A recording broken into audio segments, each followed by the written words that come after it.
Welcome সবাইকে north Bengal সিরিজের আরও একটা নতুন এপিসোডে। এই এপিসোডে থাকছে আমাদের ঋষভ আর তার সাথে শিলাডিগাঁওয়ের লোকাল সাইট সিন। ঋষভ থেকে শিলাডিগাঁও যাওয়ার পথে একটা অফবিট সাইট সিন স্পট, যেটা আপনাদের অবশ্যই ভালো লাগবে। তো ভিডিওটি পুরোপুরি দেখবেন আর আপনাদের জানাবেন এবারে নর্থ বেঙ্গল সিরিজটি আপনাদের কেমন লাগলো। Welcome off day 3 of our north Bengal trip. এখন আমরা আছি ঋষভের হলিহক কটেজে। খুব সুন্দর একটা হোমস্টে। এই দূরেই কিছুক্ষণ আগে আমরা কাঞ্চনজঙ্ঘা দেখতে পেয়েছিলাম। খুব হালকা হালকা ছিল, বাট কুয়াশায় আবার ঢেকে গেছে। আজ সকালে ঋষভের আমাদের হোমস্টে থেকে কাঞ্চনজঙ্ঘার ঠিক এরকম একটা ভিউ আমরা দেখতে পেয়েছিলাম। অনেকটাই ক্লাউডি ছিল আজকে। এই ছিল আমাদের হোমস্টে হলিহক কটেজ, যার নিচে আছে রেস্টুরেন্ট আর উপরে আছে টোটাল 6টা রুম, 2টো ফ্লোর মিলিয়ে। এখানে দেওয়া রইল ফোন নাম্বার, আপনারা ভিডিও পজ করে ফোন নাম্বারটা কপি করে নিতে পারেন। পাশ দিয়ে উঠে গেছে এরকম সিঁড়ি, আর সিঁড়ি দিয়ে উঠে গেছে 2টো ফ্লোর, ফার্স্ট ফ্লোর আর সেকেন্ড ফ্লোর। ফার্স্ট ফ্লোরে আছে 3টে রুম এবং সেকেন্ড ফ্লোরেও 3টে রুম আছে। এর ওপরে একটা ছোটো রুফটপও আছে, যেখানে আমরা গিয়ে কিছু ফটো সেশন করেছিলাম। আমরা এই যে ফার্স্ট ফ্লোরে ছিলাম, ফার্স্ট ফ্লোরে ফার্স্ট রুমটা বাদ দিয়ে তারপরের 2টো রুম মিলিয়ে আমরা ছিলাম 2 এবং 3 নম্বর রুমে।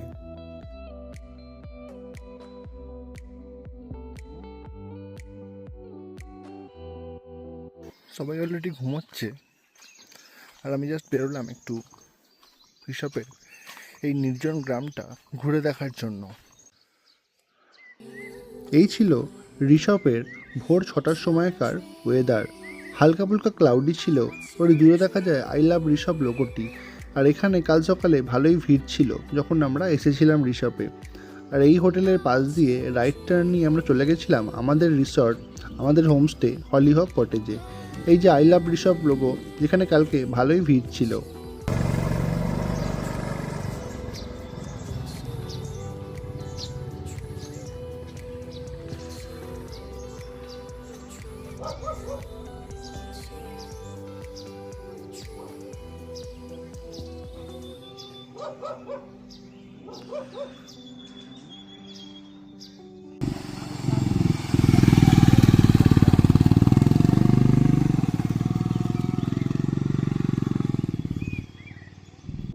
ঘড়িতে এখন বাজে 6:30, আর আগের থেকে ওয়েদার অনেকটাই খারাপ হয়ে গেছে আর মেঘ ঢুকতে শুরু করেছে। তাই এবার পালা আমাদের হোটেলে ফিরে যাবার। কিছুটা রেস্ট নেব, তারপর আমরা 9:30 নাগাদ চেক আউট করে বেরিয়ে যাব শিলাডিগাঁওয়ের পথে।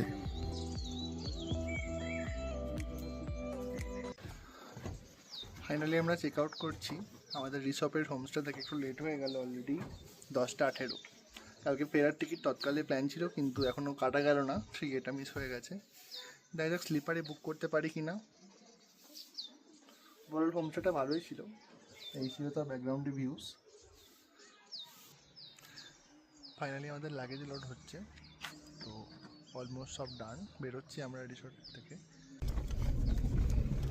ফাইনালি আমরা স্টার্ট করলাম ঋষভের হোমস্টে থেকে হলিহক কটেজ। এই ছিল তার এন্ট্রান্স। এরপরে আমাদের ডেস্টিনেশন শিলাডিগাঁও। তার মাঝে কিছু অফবিট স্পটস কভার করার প্ল্যান আছে, দেখা যাক তেমন কি আমরা ঘুরি। কাল লাভা থেকে আসার পথে যে পাইন ফরেস্টটি দেখলাম, আবার সেই পাইন ফরেস্টের পাশ দিয়ে আমরা ফিরে যেতে, সেই খারাপ রোড দিয়ে আমাদের আবার লাভা হয়ে চলে যেতে হবে শিলাডিগাঁওয়ের পথে। আমাদের ড্রাইভার দাদা কিছুটা এগিয়ে পার্কিং জোনে গাড়িটা দাঁড় করিয়ে দিল। দেখলাম আরও অনেকেই গাড়ি থেকে নেমে ফটো সেশন করতে ব্যস্ত, আর চারিদিকের ওয়েদার ঠিক এরকম ছিল।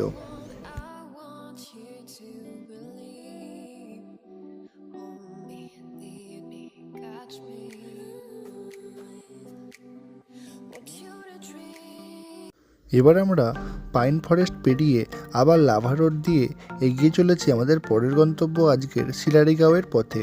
তার মাঝে একটা অফবিট সাইট সিনেরও আমাদের প্ল্যান আছে, যেটা আপনারা ভিডিওর আগে দেখতে পাবেন। আমাদের ড্রাইভার দাদা বলেছিল ঋষভ থেকে শিলাডিগাঁও যাওয়ার পথে তেমন কোনো সাইট সিন স্পট নেই। তো আমরা একটু গুগল ম্যাপ সার্চ করে দেখলাম সাইলেন্ট ভ্যালি বলে একটা স্পট আছে। তেমন খুব ফেমাস না, তাও কিছু লোক সেখানে গেছে এবং ছোটোখাটো ট্রেক করে সুন্দর একটা নেচারের সাক্ষী হয়েছে। তো আমরা সেই দিকে ম্যাপ নেভিগেট করেই এগিয়ে চললাম। আমাদের গাড়ি একটা স্টার্টিং পয়েন্টে গিয়ে নামিয়ে দিল।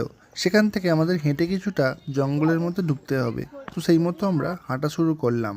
আমাদের আগে যদিও একটা গ্রুপ গিয়ে ফিরে এসেছিলো, বললো তেমন দেখার কিছু নেই, তাও আমরা এগিয়ে চললাম, কারণ যে ফটোগুলো আমরা দেখেছিলাম গুগল ম্যাপসে সেগুলো খুব সুন্দর ছিল। আর এই যে আমরা অলমোস্ট পৌঁছে গেছি সাইলেন্ট ভ্যালির এন্ট্রান্সে।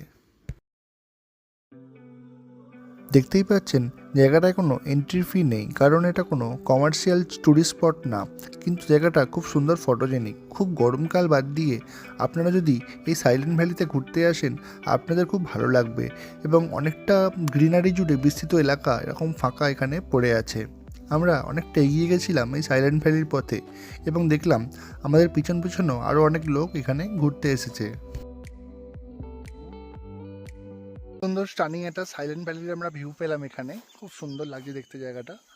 তো আপনারা অবশ্যই জায়গাটাতে আসুন। দেখতে পাচ্ছেন পিছনে এরকম একটা পাইন ফরেস্ট আছে, প্রচুর লোকজন এসেছে, তো হেঁটে জাস্ট 2 মিনিট লাগবে আপনাদের। একবার এসে নিশ্চয়ই অন্তত ঘুরে যান সাইলেন্ট ভ্যালি পার্কে। কোনো এন্ট্রি ফি নেই, কিচ্ছু নেই, জাস্ট নেচার ওয়াকিং ট্রেল ধরে শুধু চলে আসুন। এইখানে ঘুরতে এলে একটা ব্যাপারে সতর্ক থাকবেন, কারণ এখানে জোঁকের খুব উৎপাত আছে। তো আমরা সেই সব দেখে আর বেশি ওয়েট না করে ফিরে গেছিলাম আবার মেন রাস্তায়, যেখানে আমাদের গাড়ি দাঁড়িয়ে আছে। তো আমরা পৌঁছে গেছি ফাইনালি শিলারিগাঁওতে আমাদের আজকের ঠিকানা মাউন্টেন ভিউ হোমস্টে, যেখানে আমরা আজকের রাতটা কাটাবো। রুম নাম্বার 2 অ্যালট হয়েছে আমাদের। ঘরে ঢুকে বেড আছে দুটো, ডাবল বেডেড, 4 বেডেড রুম। এটা আমাদের দুজনকে অ্যালট করেছে। একটা প্লাগ পয়েন্ট আছে, টেবিল আছে, একটা মিরর আছে, হেয়ার ড্রাই করার জন্য প্লাগ পয়েন্টও আছে, তার সাথে এখানে হ্যাঙ্গার আছে। আর এই যে ওয়াশরুম, খুব পরিষ্কার, কমোড, গিজার বন্দোবস্ত আছে, জলের বন্দোবস্ত, আর একটা ওয়াশ বেসিন আছে। ঠিকঠাক। এই হোমস্টেটা আমাদের পড়েছে পার হেড 1000 টাকা করে। বুঝতেই পারছেন এই গরমের সিজনে কত পকেট ফ্রেন্ডলি। খুব ভালো পেয়েছি এটা আমরা। আর 1000 টাকা হচ্ছে খাওয়া দাওয়া নিয়ে, মানে আমাদের 4 জনের পড়েছে 4000 টাকা উইথ দুটো 4 বেডেড রুম। বাইরে একটা সুন্দর এরকম বসার জায়গা আছে, ছোটোটা টেবিল আছে, আর রুমগুলো খুবই কালারফুল। এইটা ছিল আমাদের হোমস্টের মেন বিল্ডিং, যার নিচে আছে রেস্টুরেন্ট, আর ওপরে কিছু থাকার রুমও আছে। আর আমাদের এই রাইট সাইডের কটেজগুলো অ্যালোকেট হয়েছিল।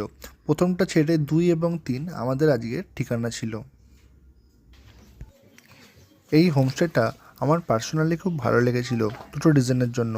ফার্স্টেরটা হলো এখানকার রুমগুলো খুব স্পেসিয়াস, আর এই হোটেলটা অনেকটা বিস্তৃত এলাকা নিয়ে আছে। দ্বিতীয় হলো এর মেন ইউএসপি এই ফাঁকা জায়গাটি। এখান থেকে বসে বসে ভ্যালির একটা সুন্দর ভিউ দেখতে পাওয়া যায়। নিচে যে ছোটো ঘরবাড়িগুলো আছে সেগুলো হচ্ছে আরও শিলারিগাঁওয়ের হোমস্টে, আর আশেপাশে অনেকটাই পাহাড়ের রেঞ্জ দেখতে পাওয়া যাচ্ছে।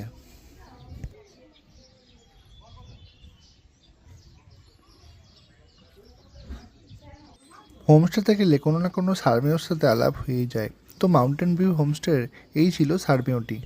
দুপুরের মেনুতে ছিল ভাত, ডাল, ডিমের কারি, তার সাথে বাঁধাকপির তরকারি, আলু ভাজা, পাঁপড় ভাজা আর চাটনি। খাবারগুলো যেমন প্রিমিয়াম তেমন সুস্বাদু ছিল। আমরা এখন চলেছি শিলারিগাঁও লোকাল সাইট সিন রামিতে ভিউ পয়েন্ট যাওয়ার উদ্দেশ্যে। এখান থেকে দেখাচ্ছে 1.6 কিলোমিটার, অ্যারাউন্ড 26 মিনিট মতো সময় লাগবে। পাহাড়ের কোলে এক রাত্রির কাটানোর জন্য শিলারিগাঁও কিন্তু খুব একটা ভালো অপশান। দেখতেই পাচ্ছেন সুদূর বিস্তৃত গ্রাম, যেটা পাইন ফরেস্টের নিচে অবস্থিত, এবং এখানকার পাহাড়ের ভ্যালি আপনাকে অবশ্যই মুগ্ধ করবে। এই যে আমরা এই রাস্তা দিয়ে এলাম, আর এখানে ব্যারিকেড করা আছে, আর আমাদের এই স্ট্রেট চলে যেতে হবে বাঁধানো রাস্তা, কিন্তু এখানে কোনো গাড়ি অ্যালাউ করে না, আমাদের হেঁটেই যেতে হবে। এখন বাঁধানো রাস্তা দেখতে পাচ্ছি, দেখা যাক বাকি রাস্তাটা কেমন থাকে। খাওয়া দাওয়া শেষে হাঁটা পথে আমরা এখন এগিয়ে চলেছি রামিতে ভিউ পয়েন্টের দিকে। এখান থেকে দেখালো 1.6 কিলোমিটার মতো, কিন্তু যারা ফিরে আসছিল তারা জিজ্ঞাসা করে জানতে পারলাম মোটামুটি ওই 2 কিলোমিটার মতো আমাদের হেঁটে পৌঁছতে হবে ভিউ পয়েন্ট অবধি। আপনি কিছু বলতে চান? পিরিমাম। ও দিদিমণি, 1.5 কিলোমিটার এখন হাঁটার পর এক্সপিরিয়েন্স শেয়ার করবো। আগে একটু বলুন জায়গাটা কেমন লাগছে। ভীষণ সুন্দর শান্তি আছে, শান্তি লাগে, কিন্তু যে 1.5 কিলোমিটার হাঁটতে হবে সেটার মনে একটা জোর নিয়ে হাঁটার চেষ্টা করছি। দেখছি কতখানি হাঁটা যায়, কেমন কতটা পৌঁছাতে পারি। ফেরার সময় এক্সপিরিয়েন্স অবশ্যই শেয়ার করছি। ওকে। আর আপনারা কিছু বলতে চান? না, আমি এখন 1.5 কিলোমিটার হাঁটবো, খুব কষ্টে। রাস্তাটা সুন্দর বাঁধানোই রয়েছে, এখনো পর্যন্ত কোনো ইনক্লাইন বা ডিক্লাইন দেখতে পাইনি। দেখা যাক কেমনভাবে আমরা পৌঁছাই। খুব সুন্দর বাঁধানো রাস্তা সামনে। শুধু এখানে গাড়ি অ্যালাউ করে না, শুনছিলাম কোনো ইভি গাড়ি সার্ভিস চালু করবে এখানে এই ভিউ পয়েন্টে যাওয়ার জন্য। প্রকৃতির মাঝে এই 2 কিলোমিটার ট্রেক করে রামিতে ভিউ পয়েন্ট পৌঁছতে আপনাদের একটুও টায়ার্ড বা বোর ফিল হবে না।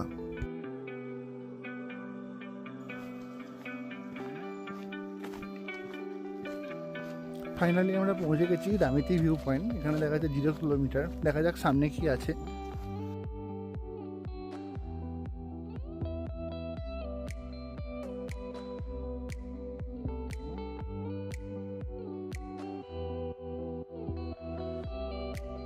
ফাইনালি আমরা পৌঁছে গেছি রামিতি ভিউ পয়েন্টে। আকাশ আজ খুবই মেঘলা, যে কোনো সময় বৃষ্টি নামতে পারে, কিন্তু ওয়েদার ক্লিয়ার থাকলে এই ভিউ পয়েন্ট থেকে ভিউ অসাধারণ হয়। দেখতেই পাচ্ছেন দূরে তিস্তা নদী দেখতে পাওয়া যাচ্ছে, আর এখান থেকেই নাকি কাঞ্চনজঙ্ঘার ফুল রেঞ্জ দেখতে পাওয়া যায়। এই ভিউ পয়েন্টের মেন স্পেশালিটি হলো এখান থেকে তিস্তা নদীর অনেকটা পার্টই দেখতে পাওয়া যায়। এই যে পাহাড়ের টার্ন নিয়ে কতদূর চলে গেছে সেইটা এই ভিউ পয়েন্ট থেকে দেখতে খুব সুন্দর লাগে। ফাইনালি আমরা পৌঁছে গেছি রামিতি ভিউ পয়েন্টে। খুব সুন্দর জায়গা, নিচ দিয়ে বয়ে গেছে তিস্তা।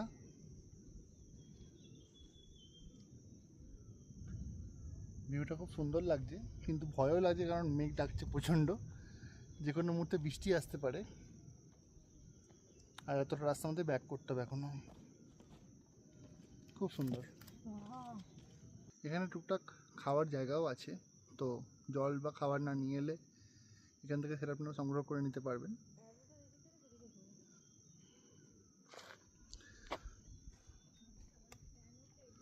আর জাস্ট এই পাথরের উপর উঠলেই হচ্ছে রামিতি ভিউ পয়েন্ট।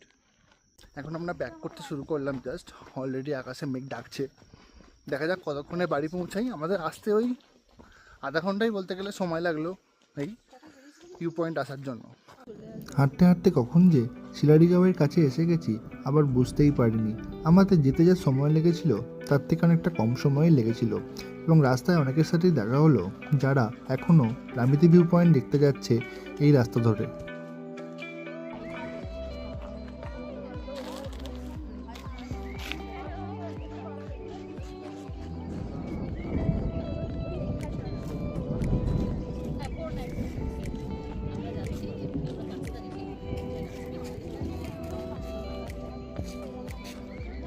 শিলারিগাঁও পৌঁছে আমরা নিচে একটা ক্যাফেতে চায়ের অর্ডার দিলাম, আর বসে বসে দেখলাম অলরেডি মেঘ ঢুকতে শুরু করে দিয়েছে, এবং চা এসে যাওয়াতে সেটা খেতে খেতে আমরা এই সুন্দর দৃশ্য এনজয় করছিলাম।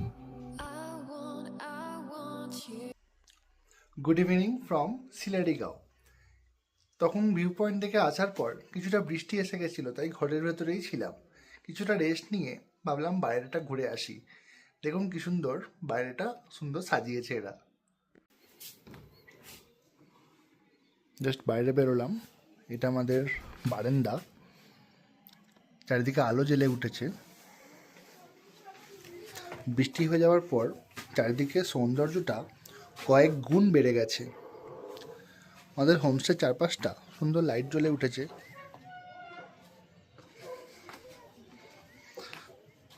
কালারের সাথে হোমস্টে লাইটগুলো খুব সুন্দর ম্যাচিং করেছে। আর এই যে ভিউ পয়েন্ট থেকে কিছু কিছু আলো জ্বলে উঠেছে, আর দূরের শহরটাকে অসাধারণ সুন্দর লাগছে। ওই যে দূরের পাহাড় দেখতে পাচ্ছেন, ওখান থেকেই হয়তো কাল সকালে কাঞ্চনজঙ্ঘা দেখা যেতে পারে। এখন চারিদিক কুয়াশায় ঢাকা আছে। সকালে এক অন্যরকম ভিউ ছিল।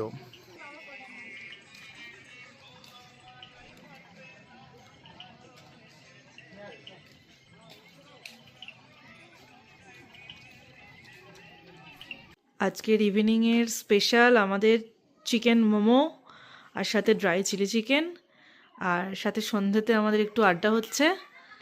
এই যে বেশ ঠান্ডা, মাথায় একদম মুড়ি ফুড়ি দিয়ে বসে আছে। আর এই যে উইথ কোল্ড ড্রিঙ্কস। ওয়াও,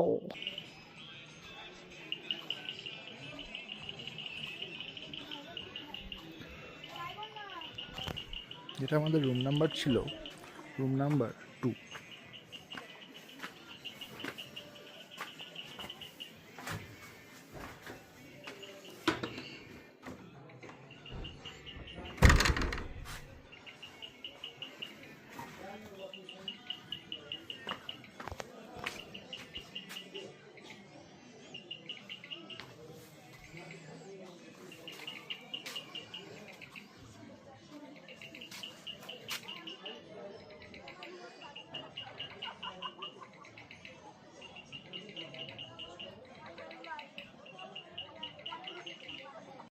আজকে রাতের মেনুতে ছিল ভাত, আলু ভাজা, ডাল, চিকেন কারি, আর তার সাথে রুটি। যে খাবে ভাত অথবা রুটি অল্টারনেটিভ।